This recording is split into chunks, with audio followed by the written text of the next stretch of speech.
Bismillahirrahmanirrahim. Alhamdulillahirabbil alamin. Wassalatu wassalamu ala asyrafil anbiya'i wal mursalin sayyidina wa maulana Muhammadin wa ala alihi wa ashabi ajmain, amma ba'd. Pada malam hari ini kita akan memulai kajian dengan kitab Mau'idatul Mukminin, dan ini kita akan memulai dari bab Kitabu Asrorit Toharoh. Jadi tidak dari awal, karena yang di bab awal itu sudah kemarin-kemarin. Bismillahirrahmanirrahim. Kitabu Asrorit Toharoti, ini bab menjelaskan tentang rahasia-rahasia yang ada dalam bab Toharoh, atau rahasia-rahasia yang terkandung di dalam disyariatkannya bersuci di dalam Islam ini, yang mana kita ketahui dalam kitab-kitab fikih ini pasti bab pertama adalah mayoritas menampilkan bab tentang toharoh atau pensucian badan. Qala ta'ala, Allah berfirman, ma yuridullahu liyaj'ala 'alaikum min haraj walaki yuridu liyutahhirakum. Jadi, dan tidaklah Allah menghendaki kalian ini dalam keadaan sempit, akan tetapi Allah menghendaki kalian dalam keadaan suci.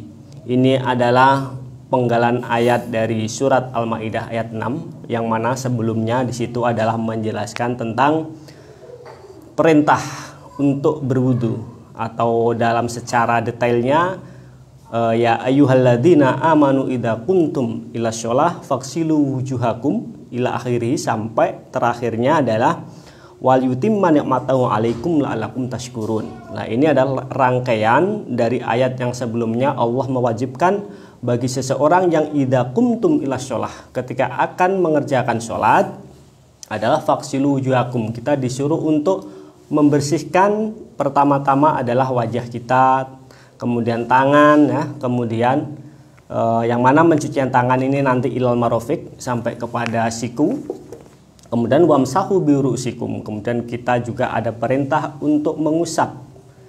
Jadi berbeda antara membasuh dan mengusap. Kalau membasuh ini batasannya adalah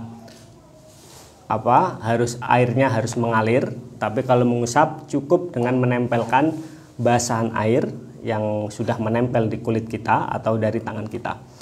Lah di sana kemudian terakhir itu menjelaskan ma yuridullahu liyaj'ala 'alaikum min haraj. Jadi dalam keadaan seseorang yang akan menjalankan ibadah sholat, atau misalkan mau baca Quran, mau ibadah-ibadah mahdhah, ini disyariatkan untuk berwudu. Atau kalau apabila nanti dalam keadaan junub berarti, atau hadas besar, berarti kita ada kewajiban untuk melaksanakan mandi. Nah, itu semua dalam ayat ini tidaklah yang dikehendaki oleh Allah adalah menyulitkan kalian, tidak. Tapi itu semua adalah justru Allah menghendaki kepada hamba-hambanya agar selalu membersihkan dirinya. Wa qala ta'ala, dan Allah berfirman, fihi rijalun yuhibbuna, atau fihi rijalu yuhibbuna ayyatatahharu wallahu yuhibbul mutahhirin. Dalam surat At-Taubah ayat 108 ini dijelaskan kembali bahwa di dalam fihi ini maksudnya dalam Masjid Kubah. Ini ceritanya karena Masjid Kubah ini ada namanya Masjid Diror dulu itu, ya, dipakai oleh orang-orang munafik untuk mengelabui umat-umat Islam.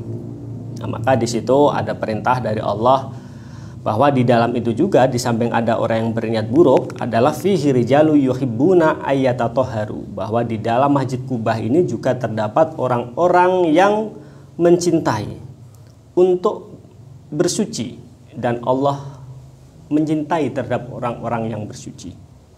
Cuma di sini ayyatatahharu dalam tafsir yang lain dijelaskan, misalkan dari tafsir Shawi karya Asyobuni, bahwa dalam menjelaskan ayyatatahharu di sini adalah dijelaskan di sana bukanlah pensucian dohir seperti wudu, kemudian seperti mandi, bukan. Tapi di situ adalah tafsirannya ayyatatoharu minad dunubi wal ma'asi. Jadi yang dikehendaki dengan pensucian orang-orang di masjid ini adalah mensucikan diri dari segala perbuatan dosa, demikian pula mensucikan diri dari segala perbuatan maksiat. Dan inilah nanti yang akan jadi fokus Imam Ghazali dalam kitab Ihya-nya yang kemudian diringkas dalam kitab Mau'izatul Mu'minin ini. Fokus dalam pensucian ini adalah tidak cukup atau tidak boleh hanya sampai kepada pensucian sebatas dohir seperti membasuh muka, membasuh tangan, membasuh kaki, membasuh telinga, mengusap telinga dan mengusap rambut. Tapi harus berlanjut kepada pembersihan hati dari berbagai kotoran-kotoran yang harus dihilangkan. Wa qala sallallahu alaihi wasallam, dan Nabi bersabda, miftahus sholati at-tuhur. Kata Rasulullah bahwa kunci daripada sholat ini harus ada bersuci. Maka tidak sah sholat seseorang dengan tanpa adanya bersuci terlebih dahulu. Wa anhu, masih dari Nabi Muhammad, bunyad dinu ala nadhafah. Agama dibangun atas kebersihan. Nah, makanya dalam Islam ada istilah misalkan an-nadhafatu minal iman. Nah, ini sudah lama ya, teori-teori seperti ini sudah lama, akan tetapi memang dalam mempraktekkan kita sebagai umat Islam masih kurang maksimal.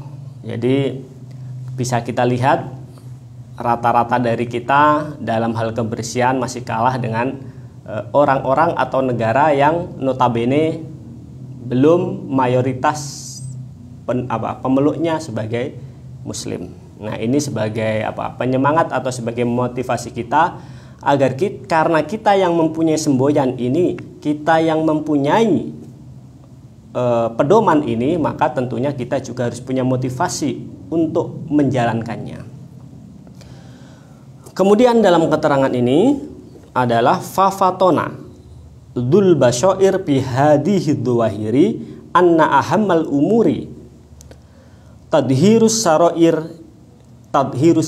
Jadi kata Imam Ghazali dalam Ihya-nya ini yang diringkas di kitab ini, maka bagi orang-orang yang dzul basyair, artinya orang-orang yang mempunyai pandangan yang luas atau orang-orang yang mempunyai pandangan hati, bihadi dhawair anna ahmal umur tadhirus saroir, bahwa menjelaskan ya tentang penjelasan-penjelasan di dalam hadis ini bukanlah cukup hanya sekedar pembersihan yang sebangsa zahir, tapi anna ahammal umuri tadhirus saroir, bahwa yang lebih penting dari hal pensucian ini adalah pensucian-pensucian yang sebangsa batin atau pensucian yang di dalam. Jadi tidak cukup menurut Imam Ghazali bahwa pensucian ini tidak cukup hanya sebatas dohir saja, tapi harus mencakup kepada pensucian batin. Id yab'adu ayyakuna al-muradu biqauli sallallahu alaihi wasallam at-tuhuru nisful iman imaratud dhahir bitandif. Nah, selanjutnya lagi penjelasannya bahwa akan sangat tidak mungkin atau akan jauh jika yang dikehendaki dalam sabdanya Nabi Muhammad yang berbunyi at-tuhuru nisful iman, bahwa bersuci ini sebagian dari iman, ini adalah hanya sekedar untuk mensucikan anggota dohir saja. Apakah bisa mensucikan dohir ini sampai kepada derajat setengahnya iman? Nah, ini kata Imam Ghazali sangat jauh. Jadi yang dikehendaki bahwa bersuci ini adalah sebagian daripada iman, ini adalah mensucikan diri dari hati yang kotor, dari hati yang penuh hasad, dari hati yang kurang mendapatkan porsi untuk dibersihkan. Bi idhafatil ma' wa ilqaihi wa tahribul batini wa ibqaihi mashunan bil ahbathi wal aqdari hayhata. Masih dari Imam Ghazali bahwa jika yang dikehendaki dengan hadis at-tuhuru nisful iman, bahwa setengah daripada keimanan itu adalah bersuci, maka apabila hanya kita fokuskan permasalahan ini terhadap pensucian dohir, maka ini kata Imam Ghazali adalah hayhata, jauh sekali. Maka berlanjut menurut beliau adalah yang dikehendaki di sini adalah tidak takhribul batin. Jadi tidak boleh kita membiarkan